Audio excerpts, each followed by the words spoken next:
Hey, good afternoon and welcome to City Views. I'm David Gould. I'm Eddie Johnson. And today we're going to talk about some interesting things having to do with the city of New Bedford. A lot of stuff that doesn't get covered on a regular basis. One of the first things we want to cover is something that was in the news very recently. The chief operating officer of AT&T very recently down in San Antonio held a press conference. And at that press conference, he was emphatic about bringing jobs back from China. And they were looking to set up a call center in San Antonio and to employ 5,000 Americans for this position. To date, they've only been able to employ 1,600 employees for this operation. And the reason he says he can't get any more employees at this point is that the education levels of the people applying for these jobs is not sufficient for the work that needs to be done.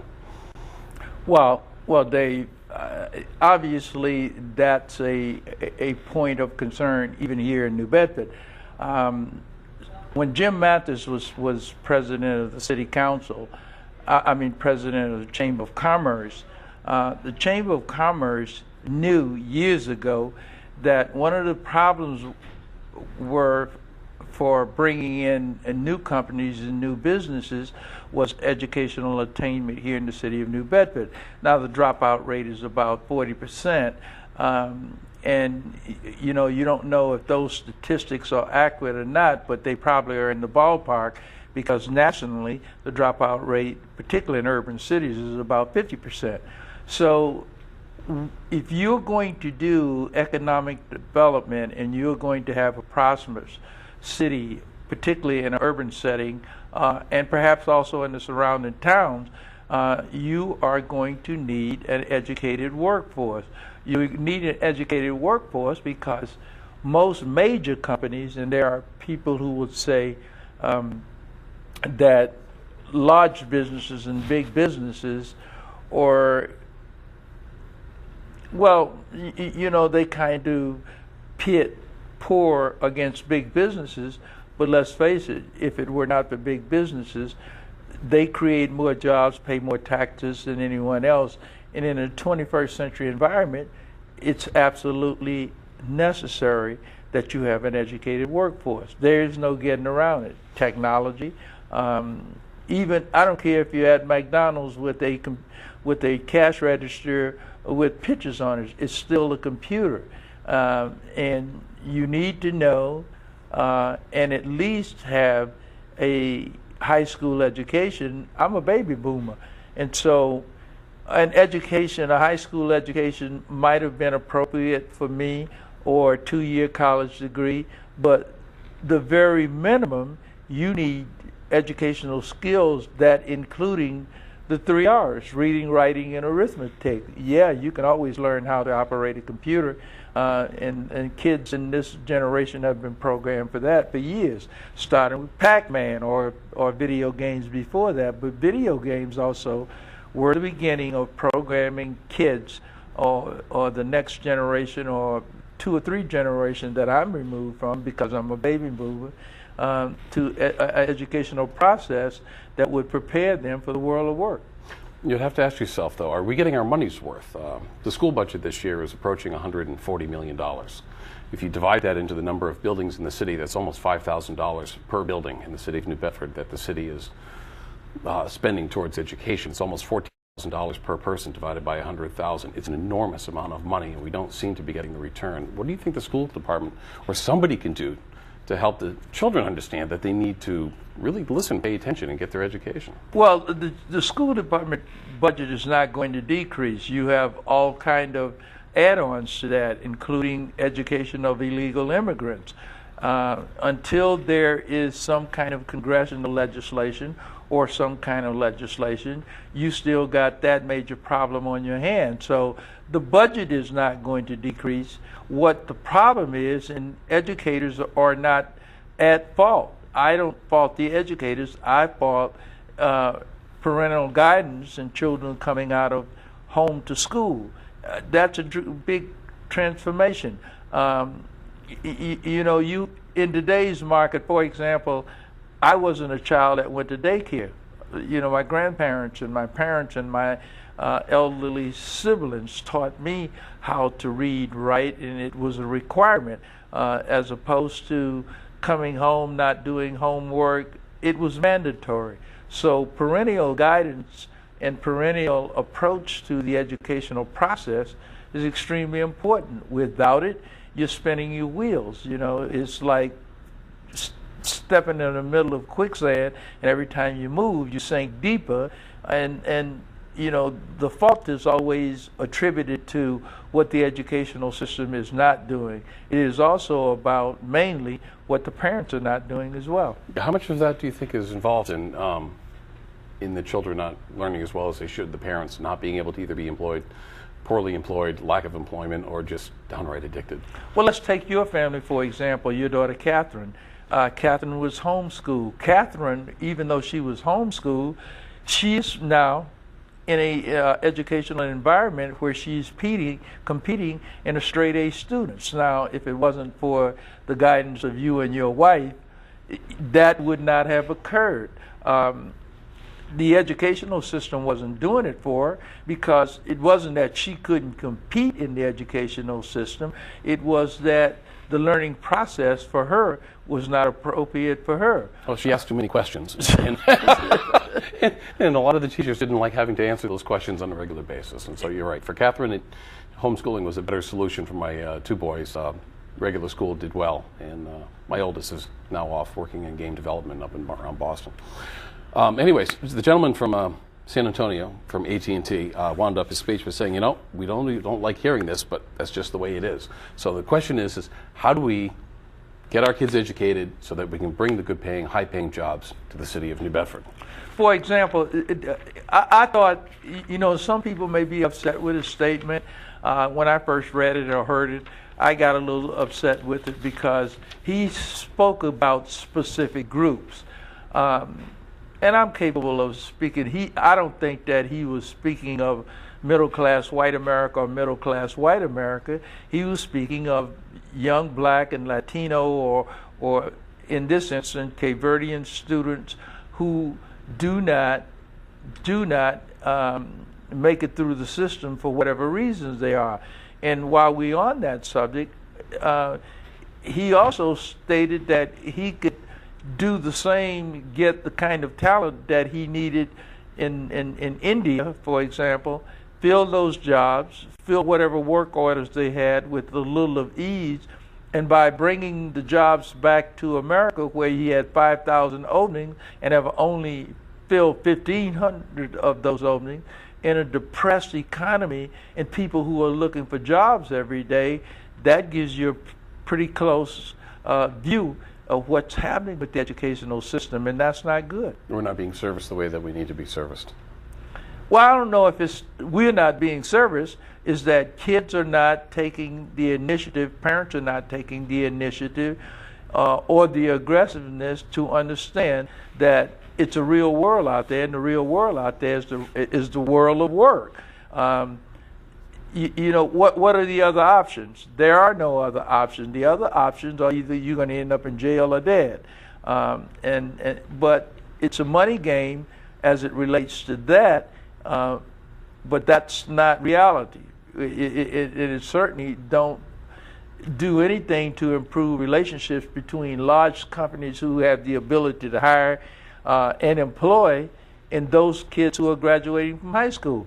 As an example, in the Massachusetts legislature, I believe that Representative Cabral was talking about increasing the age for dropouts. I believe from 16 to 18. I stand to be corrected on that. But I don't think what was considered in that proposal or formula is the cost of that. If you have a young man or young woman in school who don't want to be there, and you are keeping them there based upon the fact that legislation requires that they be there, what does that accomplish? It accomplishes more chaos in a classroom.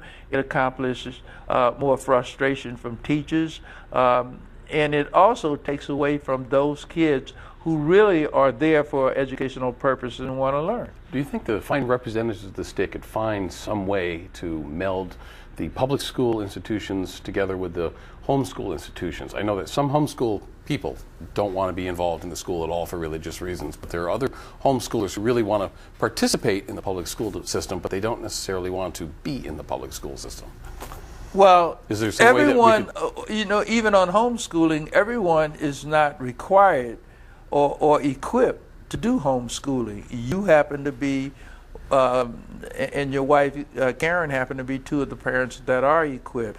Homeschooling can also be devastating because if you have a kid at home and a parent who want to watch Jerry Springer as opposed to doing the things that, or any other TV variety station, and you're sitting there with your kid glued to the TV as opposed to being in books and doing research and the required work, that's counterproductive as well.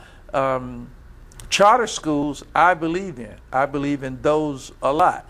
Now, a lot can be learned from that for the public system, but what you have is that you have a controlled environment in a public school system and teacher protection, because it's not also always the parents. You also have unqualified or not qualified teachers that are protected for the wrong reasons. This is true. All right, we're going to move on to our city council. The education is a tough issue. It's not going to be solved overnight, but it's going to probably take a little more creative thinking than what we normally get from the area. We'll have to think. A lot of people are going to have to really put their heads together. Back on February 28th, during the city council meeting, Debbie Coelho came up with a couple of ideas which are very good, and just want to bring these to light a little bit more. One is Councilor Coelho would like the camera system that's used to record what our city council does on a regular basis to be live, so that people around the city can see what's going on. Because right now, the city council is always just recorded, and you don't get to see what's happening at this exact moment. And the other sentence in here that she has that's very unusual is that she was looking for public safety for the police department so they can watch what's going on. What do you have to say about any of this, Ed? Well, the last part of that is utterly stupidity. The police department, what are they going to gain from watching what city councilors are discussing or debating, or that's on a city council camera? That has nothing to do with public safety and increasing the police ability to address public safety issues. Public safety must be addressed where the issues occur, and that's usually in communities. Now, if Councilor Coelho was supporting, by way of budget, cameras that are placed in high crime areas, or cameras that are placed, say, on for speed or traffic related incidents, that would make sense. The last part of her statement makes no sense at all, and it has nothing to do with public safety. However, as for the city council being recorded live and some new equipment and some new views, the way to look at things on, I think is a very good idea from Councilor Coelho. She also has another one, written motion. Councilor Coelho requesting that the mayor's office take a look at the increasing number of abandoned, boarded up, bank-owned properties that have become neighborhood blights and eyesores all across New Bedford, lowering the value of neighborhood residents, as there have been reports that these buildings have been burglarized, stripped of piping, and anything else of value that might be sold. And further, since during the 1980s the city had a similar problem which resulted in numerous fires, that the letter be sent to the fire department requesting that they institute a policy and or a plan by which they can address the danger to public safety caused by the abandoned properties. Now, both you and I know that this has already been handled by the state legislature back in 2001. It's under the building code, it's 780. 128, and there are several chapters to that, all of which give any city, municipality in Massachusetts the ability to have a building boarded up, knocked down, and secured within a very short order, and recover the cost of this from the owner of that building within using the lien system, which would, of course, fall under the purview of Blair Bailey. For 3 years now, myself and you and several other people have been asking the city council and the fire chief and the building department, whoever happens to be in charge at the time, to simply enforce the law in Massachusetts. How do we get the city to follow the rules? That's the key. That's the key issue and the key example of non-enforcement or compliance that cost all of us in terms of taxpayers additional problems and headache and blight and neighborhood deterioration that is unnecessary. But to answer your question, the key to that is New Bedford voters understanding that you have to elect officials that understands what the needs are, understand how it applies to their roles and responsibilities as legislators, and further understand that getting up before the television cameras or putting ridiculous motions on the city council calendar that is there for the sake of public view and public fodder is basically nonsense. You can't argue or just completely make these nonsensical kind of motions that are unenforceable because, one, you don't have the city agencies working together. In order for things to become enforceable, you need both the building department, the inspectional services, and those agencies of city government willing, capable, and able to do those kind of things, and to enforce the codes, enforce the ordinance, and that is what is not being done. You have discussed over and over, and you have argued and debated proper border procedures. Well, you know, even though Blair Bailey and the city solicitor's office are very good at what they do in taking these properties off the from landlords who are not paying their taxes and just desert the property, you still are in a depressed real estate market. And so once you take the property, what do you do with it? If there is a housing crisis, I would suggest that on all of those abandoned buildings that are being taken, that a rapid response to them is what is necessary.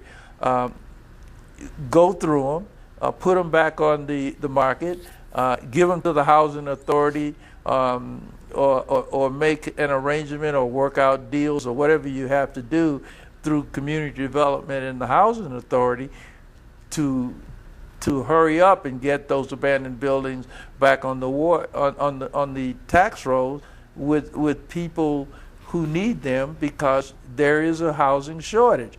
And the more abandoned buildings that you get without enforcement is the worse that the city is going to get in terms of decay, in terms of crime, in terms of litter, in terms of all of those things that gives New Bedford a negative image. Right. Almost right after Scott Lang became mayor, I provided him something from the State Attorney General's office called the Abandoned Building Initiative.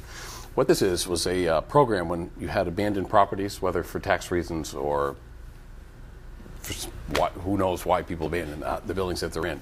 The city can, once the city takes property ownership of that building, they can come in, assign a trustee to that building, and the state will help them rehabilitate that building for various purposes, whether it's just to be resold as a single family, a multifamily, to be used for a community organization, for historic reasons. There is money available from the state of Massachusetts, but you have to get in to the Abandoned Building Initiative through the state attorney, Martha Coakley's office. And it's a program that they don't like to make a lot of noise about, and I had a very difficult time getting this package. But they did supply it directly to Scott Lang's office, but we've heard absolutely nothing since as to whether his plan is to recover. We just lost One Washington Square because of the inability of our officials to deal with these properties in a timely manner. See, now it becomes a problem for the mayor and the agencies responsible for that, i.e. the agency under the mayor's jurisdiction is the Community Housing and Community Development Office. But he can partnership with the New Bedford Housing Authority. Whale, for example, a couple of weeks ago or last week, we read about Whale investing over $500,000 in rehabilitating and restoring a historic house over in Dartmouth. But when they did that and spent $500,000 in doing that, what did they do? They had to turn it back over to the town of Dartmouth or Dartmouth Historical Organization. But the point of it is that you spent $500,000 doing that without any kind of coordination of that property, even once you fix it up and put it back to where it's usable. What kind of income are you going to generate from that? And a lot of these social service housing agencies have to understand is that you're spending taxpayers' money to do that. And unless you take a business approach to it as opposed to a social engineering approach to it, it's counterproductive. You're spinning your wheels. You're costing taxpayers as well as the neighborhood that is in a series of problems and reoccurring problems that really don't directly solve the problem. And the issue is that you have to come up with a sensible approach to solving the problem on a permanent basis. All right, I want to get back to the board up procedure a little bit. When we say board up, a lot of times people just think that you just slap a piece of 2x4 over the or a piece of plywood over a window and a door, and they call it boarded up. Just willy-nilly stick nails and screws in the wall. There is actually, under state law, there's a specific way to do it, and it's a procedure that was written by the United States Fire Administration, which is part of the Department of Homeland Security. The actual procedure that they want people to use is you go to a window. If you have the modern window, you bring them together, top and bottom together. You put a piece of plywood that fits over the outside of the window, not inside the window frame. It has to actually fit on the outside of the window frame. Depending upon the surface, if it's had modern plastic put on the outside, you don't want to be driving the screws through that plastic. If it's still an old wooden structure, you can go ahead and drive some screws through. But you need to put a couple of 2x4s inside and outside and secure them with lag nut bolts so that nobody can just take a hammer and pry the window open and get inside. They need to do this to every single opening on the first floor, windows, doors, and exit the building through the second floor. Locally, a good example of the proper board-up procedure is the former police department, state police department on Dartmouth, out on Route 6 near the mall. That's the way that a building is supposed to be properly boarded up. If it doesn't look like that, it hasn't been boarded up correctly. And so far in the city of New Bedford, not one building has been boarded up. No, I'm sorry, there is one building, but so far, but the building department does not, or the fire department does not enforce or follow the laws as written in the state of Massachusetts. You're right, and that's the way it's supposed to be done. But the reality of what is being done is that if you broach that issue directly with the people who are responsible, i.e. the building department, the inspectional service department, what they do is look at the monies that they have in their budget, and a lot of that is contributed to staff time and not enough material and training in order to do it right. The historical building that we lost at Washington Square, we lost that building because of boarding procedures not being done right, and someone, in my personal opinion, caused that fire there. But if it were boarded up according to the rules and regulation of the state and the one that you offered the Lang administration when he first came in, which probably have never been reviewed by either the fire department or inspectional service, and even if they did review it, they didn't act upon it. And to have this data and laws and rules and regulation at your disposal and not use them also is costly. Very costly. Once something burns down of any kind of significance, historical or otherwise, it's lost forever. And what do? Now you have a building that you probably could have got some kind of grant money for, be it federal or state grants or foundation grants. You could have put that back on the road. It could have became a tourist attraction because the locations of that, where that building was, it sits in the middle of some of the greatest architecture in the city of New Bedford. And if you can sell your city through tourist marketing, what is it that you're selling? You're not just selling souvenirs, you're selling what New Bedford is all about. You're selling its history. And the building structures that we have here, even though they may be in urban and blighted areas, to redo them and to do them right and to bring your neighborhood status back up, even if it's through volunteerism or a nonprofit organization that is credible, it just makes sense.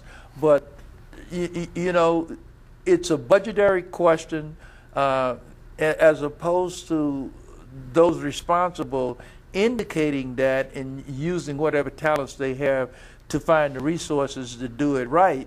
The easy way out is to not to do it right or not do it at all. That's true. It's also primarily an enforcement issue. You have the mayor is not enforcing his department heads to follow the rules, and the department heads are not encouraging the owners of the properties to follow the rules.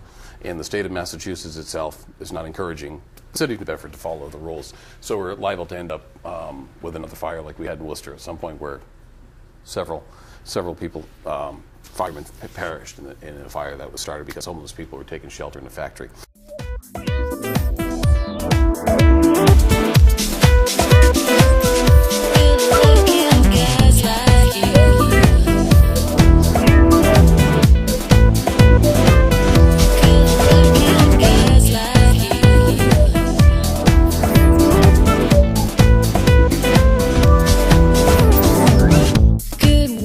15 Sherman Street is an old Victorian mansion that's been neglected for many, many years. It was owned a couple owners ago.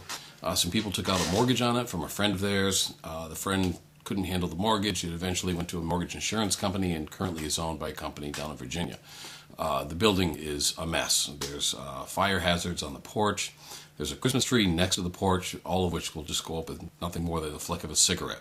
The backyard, the side yard are all disasters, and the board-up procedure is completely and utterly out of compliance.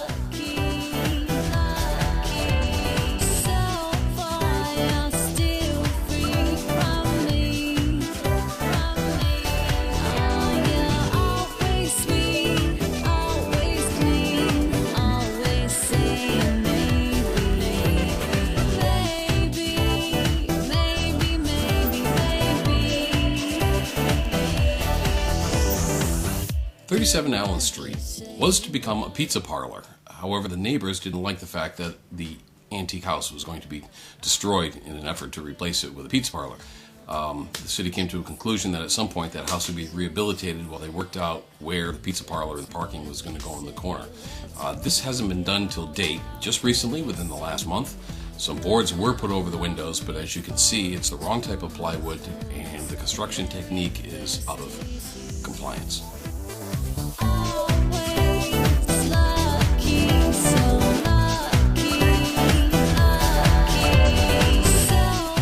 Frank's Funeral Parlor at 265 County Street has been vacant for almost 40 years and is falling apart. It's another good example of New Bedford's former glory just turning to dust.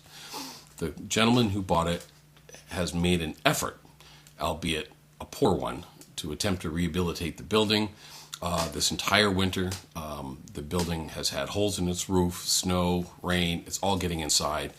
This building's going to have a serious mold problem. Even if he does finish rehabilitating it, it's an absolute disaster. There's a trick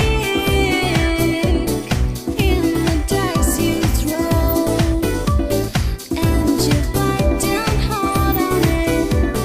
You won't let it show.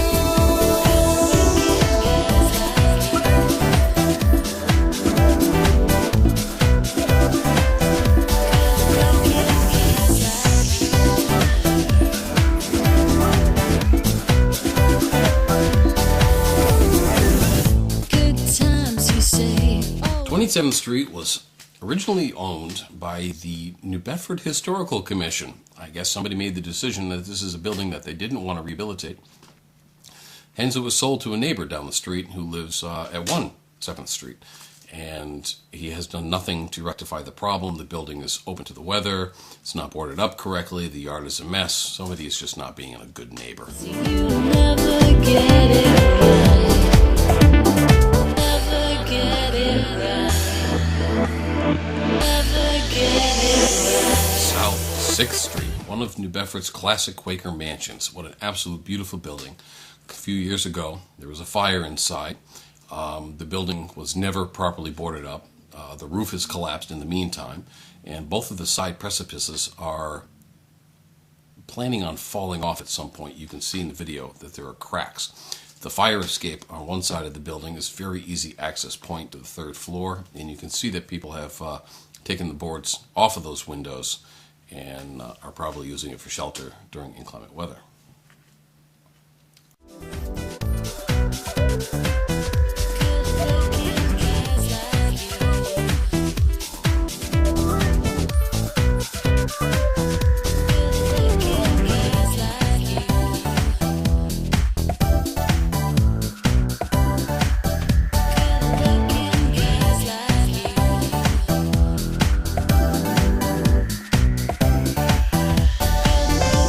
And 211 Kempton Street. These buildings have had complaint after complaint after complaint. The city makes a half-hearted attempt to rectify the problem. They never do solve the problem. Last year, somebody tried to put in a law office here that was out of compliance with the city and the neighborhood. They were turned down, and the current owner is attempting demolition through rot.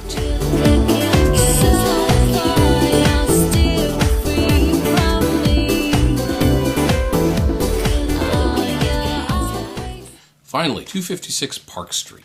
This is right over the corner of Park and Kempton Street. It's a beautiful old Victorian structure.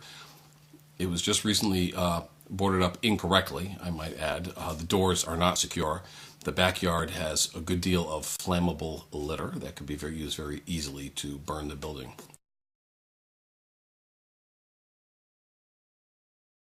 When board up of a building is necessary, there are two types of plywood to keep in mind, and only one of them is legal. First is OSB. This is oriented strand board, better known as particle board. You've seen these. These are the ones where the little chips of wood are all over the place. This is a board that's put together with an epoxy, and it is never meant to be used in a long-term weather-exposed situation. The proper wood to use, according to state regulation, is the CDX. This is the exterior grade plywood. This is regular plywood, and it can tolerate weather for a much longer period of time and provides greater security. This is the board that you're supposed to be using for all board-up procedures. Hi, we're going to show the proper way to do a board-up procedure.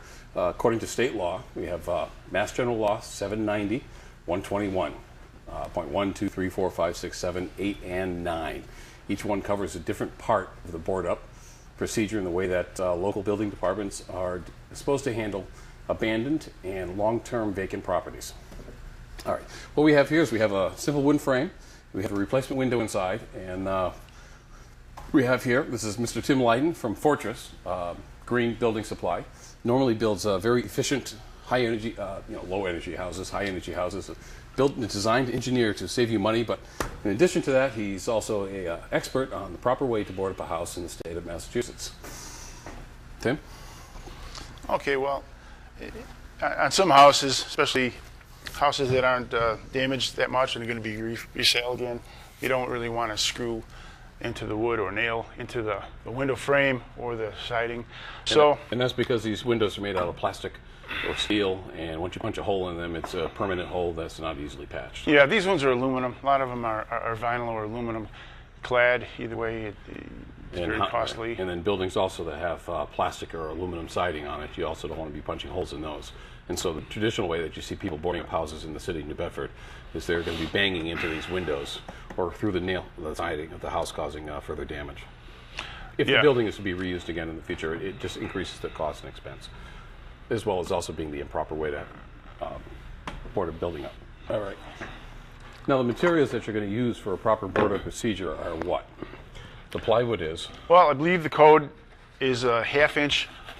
We're using the optional 3/4 inch. Okay, and what kind of plywood are you supposed to be using? This is CDX, basically exterior plywood that you'd use for building a house. And as opposed to the plywood that a lot of people use in the houses and they're not supposed to be is the OSB. Well, and that's the chipboard? Yeah, it's particle board or oriented strand board or oriented. And it's not weather resistant. That's meant to be used for like interior flooring. Yeah, it's not meant to get wet at all. In fact, once it gets wet, the water particles go in there and they start with the more mold spores. Immediately starts growing. And mold is bad. Yeah. Mold is very bad. All right, when you have one of these boards, you're going to want to pre-drill the board so that when you put the bolts through, it's going to be much easier to accomplish. And your contractor will know how to do that. Yeah, and if you do that with your 2x4 in place, you basically put your 2x4 where you want to. You drill them through at the same time. You get the board to line up. Sure. And then you want to label these A, B, C, Right, you or want to make whatever. the board that goes on top needs to match the board that goes in the back needs to match the holes that go with the piece of plywood. And then to hold the sandwich all together, you use these enormous 8-inch lag bolts. Or larger, depending on the construction of the wall. Now the plywood needs to be cut so that it fits on the outside of the window frame. A lot of people you see put the plywood inside the frame of the window. That's not the way to do it. It's supposed to be pushed on the outside. So on the inside, you can see the board is snug against the inside of the building. And on that side, you put a nice big beefy washer, and you secure that down with a nut. Yeah. So now, if you had real nice fancy trimming, you want to damage it, you could probably put some additional blocking on the inside to absorb the pressure. But according to the code, it's not required. mandated. And if the bolts don't want to go all the way through, a little persuasion power helps.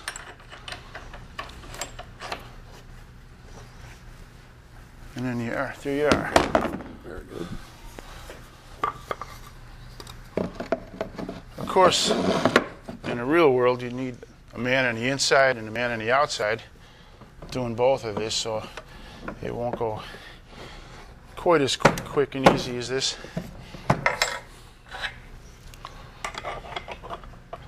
And once the plywood's up, you won't be able to hear each other, so there might be a little bit of yelling back and forth. This is where a good Nextel phone comes in handy in such a job. Exactly.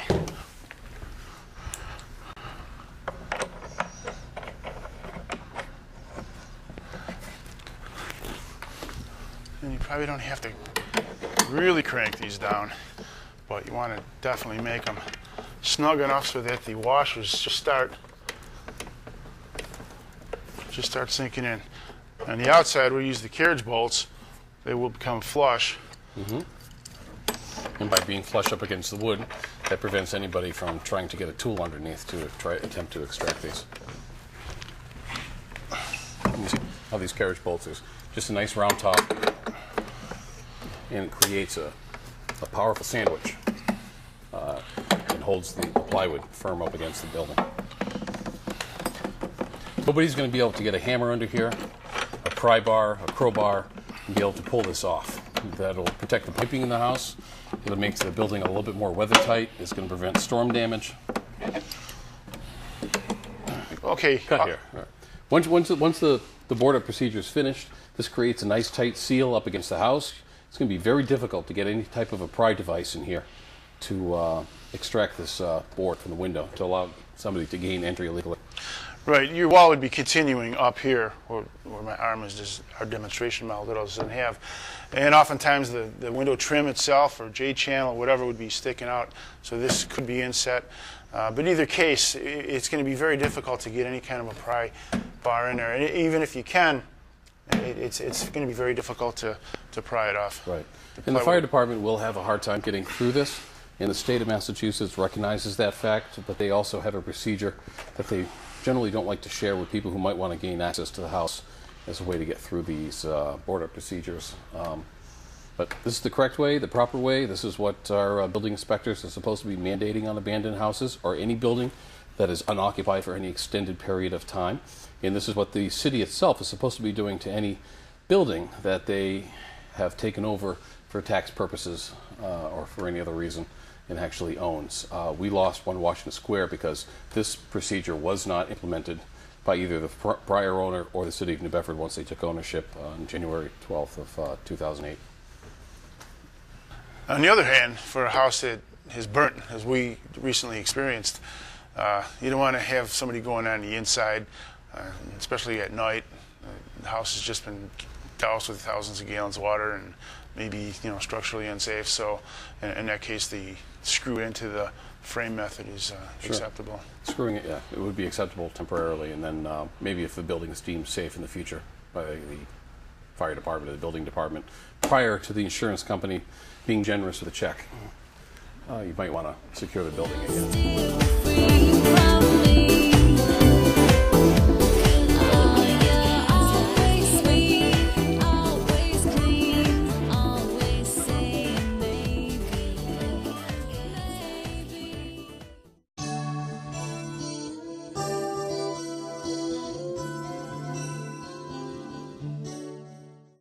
Good work, he said. Well, it's good working with you two. I've got a good book to read about good-looking guys like you.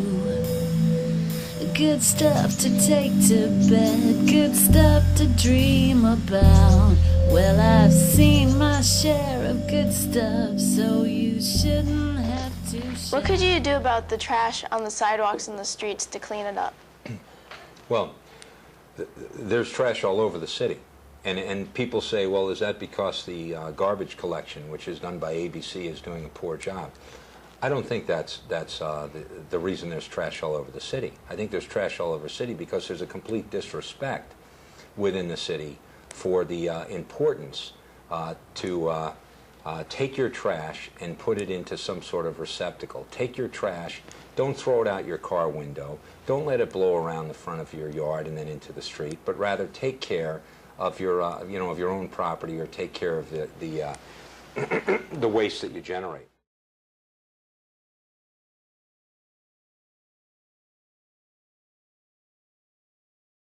I think people have this attitude that, well, if it's in the street, it's not my problem, it's someone else's. But the fact is, it is their problem. So the way I would resolve it is twofold. Number one, rather than have someone roll down their window at a traffic light, throw out their McDonald's bag and drive away, I would hope that we would let people know very, very quickly that if you do that, you're going to be ticketed for littering.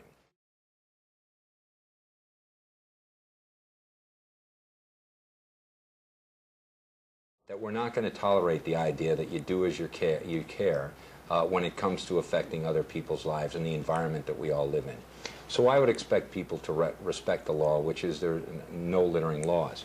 In addition, what I do is form neighborhood cleanup crews and go out and literally clean up the trash in the neighborhood with the aid of the city and also the aides in the neighborhood.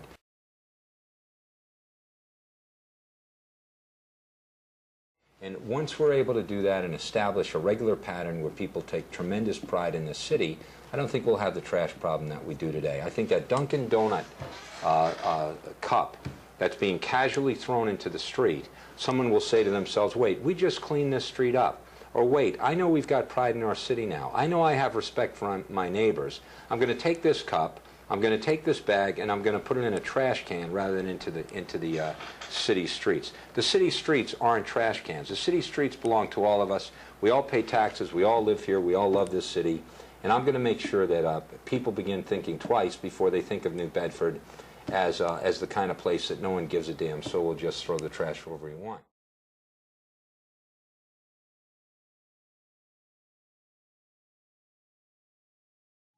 I think it comes down to education. I also think it comes down to enforcement. We've been too lax in enforcing the various city ordinances, the various laws that we have in our city regarding the discarding of trash or the discarding of waste material. So I try and set an example very quickly, working with the neighborhoods, highlighting the blighted areas, getting them cleaned up very, very quickly. But also, it's hard for people to take it seriously when the city government allows the streets in the neighborhoods to erode the way they have. So from City Hall's vantage point, I would try and get into the neighborhoods, working with the City Council very, very effectively, trying to pinpoint areas where there are problems with sidewalks, problems with trees, problems with streets, and one by one repair those areas. Whether I have to go out on a Saturday and a Sunday myself in a pickup truck with a truckload of asphalt and plug in a pothole, rather than have it sit for 6 months, a year, as they do today, if that's what I have to do, I will do. But I'll try and set an example that we're going to take great pride.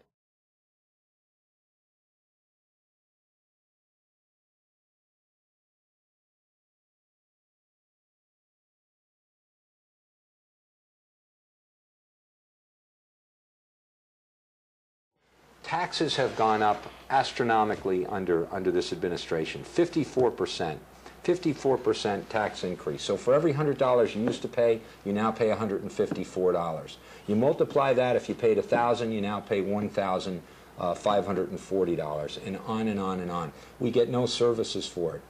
My administration would provide the services that the city needs so that you would feel good about your streets, good about your neighborhoods.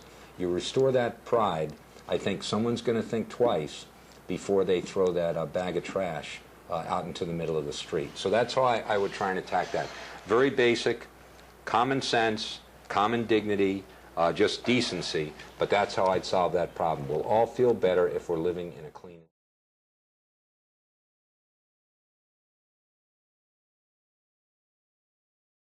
environment. So you'd put more trash cans on the street?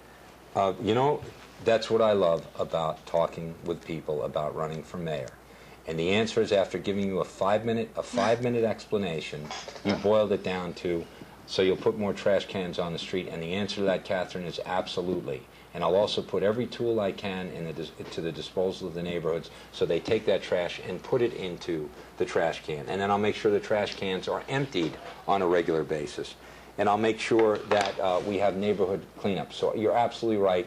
And from now on, when someone asks me, what are you going to do, the first thing I'm going to say is, the first thing I'm going to do is put more trash cans on the street. So thank you for that great suggestion. And that's what I'll do.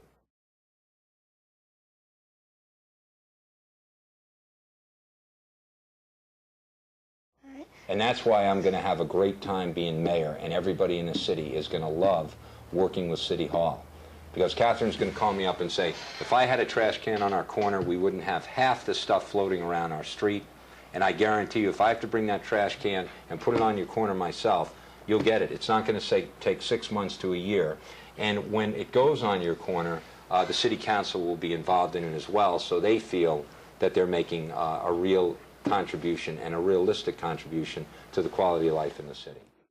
Good work, he said. Well, it's good working with you too. I've got a good book to read about good-looking guys like you.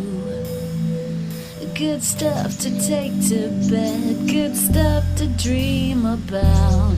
Well, I've seen my share of good stuff, so you shouldn't have to shout. Always lucky, so lucky. So far you're still free from me. Oh, you're always sweet, always clean, always saying maybe.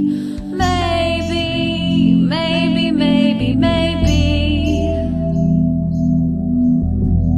Good luck, you say. Well, let me wish the same on you. I've got a lot of luck I'm riding on, and I just don't have a clue. Let's work, you say, let's work it all out very soon. But I'm hungry for each bone you throw, and so very thirsty too. Always lucky, so lucky. So far you're still free from me. Ah, you're always sweet, always clean, always saying maybe. Maybe, maybe, maybe, maybe. You're always sweet and you're always clean. You're a spit shine boy on a spit shine scene.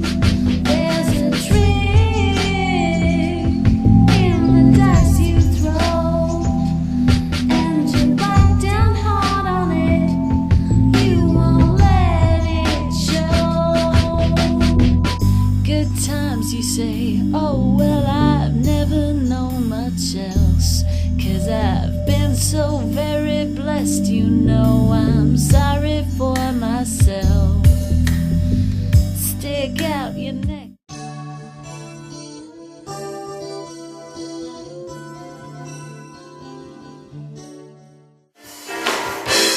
We must now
Get down.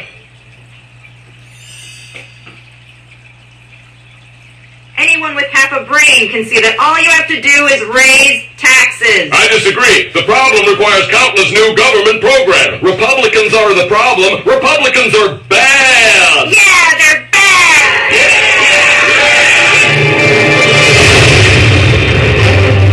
Breaking news. An asteroid collided with a satellite during the debate tonight, turning everyone watching into mindless zombie Democrats. Do not try to reason with them.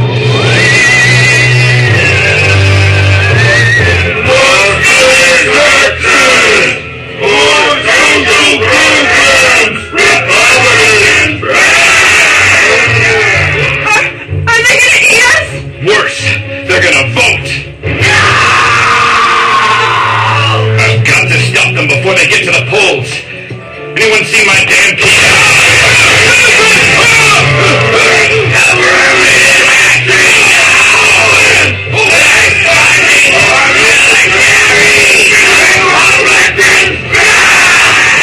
Whoa, that was close. Democrats are everywhere! That's okay. I've got this. Reagan! Reagan bad! Democrat! Look! They got fire when you put them with it! Stand back! Get in the truck! Amnesty for immigrants! Republicans Are we safe? for now, but who knows what other danger lurks in the darkness. Republicans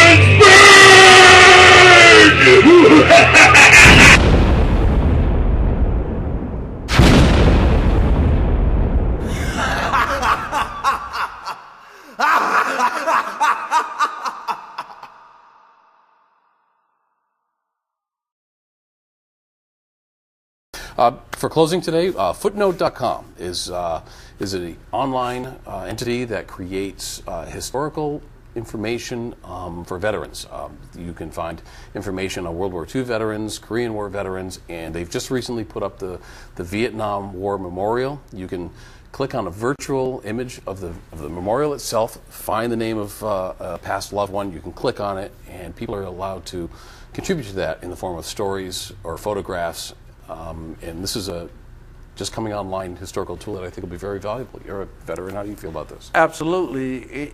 My closing remarks on that, I think that that's great. I think that for veterans in particular, if you are free in America today or free in any part of the world that we have allies, then you thank a veteran because without them, you would not be free. This is true. Well, I'd like to thank you all very much for stopping by for a quick half an hour with Eddie and myself. This has been City Views. Hope to see you again. You can also see a copy of this show on Whalingcity.info. Got so much funk up in the rap, I should pack a fat bowl. Y'all should kick back, relax, and just roll with me, vibe with me, roll with me, vibe with me, roll with me, come on and vibe with me. Hip hop ain't